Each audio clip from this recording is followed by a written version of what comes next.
नमस्कार शेतकरी बंधूंनो, स्वागत आहे आपलं कृषी समृद्धीमध्ये. आणि मित्रांनो, आपल्या खास करून कर्जदार थकबाकीदार शेतकरी बांधवांसाठी एक अत्यंत महत्त्वाची अपडेट आहे. आणि अपडेट अशी आहे की जे आपलं राज्य शासन आहे, त्या राज्य शासनाचे जे विविध धोरणं आहेत, तर या सर्व धोरणामध्ये सातत्याने आपल्या दुर्लक्षित राहिलेल्या थकबाकीदार कर्जदार शेतकरी असतील, त्यासोबत शेतमजूर असतील, विधवा असतील किंवा दिव्यांग आणि बेरोजगार तरुण असतील, तर या सर्वांच्या आणि मागासवर्गीय घटकांच्या न्याय हक्कासाठी आमदार बच्चू कडू यांच्या नेतृत्वामध्ये 7/12 कोरा करा ही 138 किलोमीटरची पदयात्रा जी आहे ती 5 जुलैपासून सुरू होणार आहे. आणि त्यामध्ये आपल्या राज्यातील सर्व कर्जदार थकबाकीदार शेतकऱ्यांसाठी ही एक अत्यंत महत्त्वाची अपडेट आहे की आपल्या राज्यातील आमदार बच्चू कडू यांच्या नेतृत्वामध्ये जे आपल्या कर्जदार शेतकऱ्यांसाठी 7/12 कोरा करा ही जी पदयात्रा आहे तर ती सुरू करण्यात आली आहे. आणि त्या 5 जुलैपासून ही पदयात्रा जी आहे ती सुरू होणार आहे.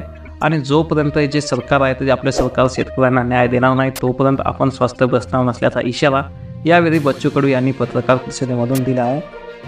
आणि विशेष की ही जी पदयात्रा आहे जी 5 जुलैपासून सुरू होणार आहे तर ती नेमकी कुठून सुरू होणार आहे आणि कुठे संपणार आहे हे पाहायचं झालं तर डॉक्टर पंजाबराव देशमुख यांचं जन्मगाव पापळ येथून ही पदयात्रा सुरू होणार असून चील गावांमध्ये की साहेबराव करपे पहिली शेतकरी आत्महत्या झालेल्या शेतकऱ्यांचं गाव आहे आणि येथे या यात्रेचा समारोप होणार आहे. तर ही यात्रा उंबरठा बाजार, त्यानंतर बोदेगाव, दारवा, तिवरी, तुपटाकरी, काळी दौलत, गुंज या प्रमुख ठिकाणावर मार्गक्रमण करणार असून 7 दिवसामध्ये 138 किलोमीटर अंतर जे आहे तर ते पार केलं जाणार आहे.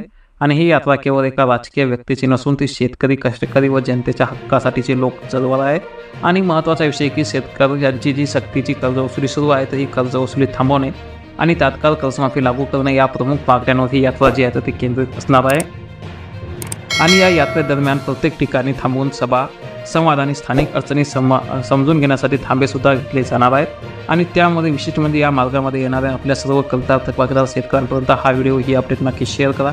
खास करून पुन्हा एकदा पाहायचं झालं तर उंबरठा बाजार, बोदेगाव, दारवा, तिवरी, तुपटाकरी, काळी दौलत, गुंज या प्रमुख ठिकाणांहून ही यात्रा जी पदयात्रा आहे तर ती मार्गक्रमण करणार असून तिथे थांबेसुद्धा घेतले जाणार आहेत. त्यामुळे आपल्या जास्तीत जास्त शेतकऱ्यांना ही माहिती नक्की शेअर करा. चॅनलचं नवीन असाल नक्की सबस्क्राईब करा. धन्यवाद.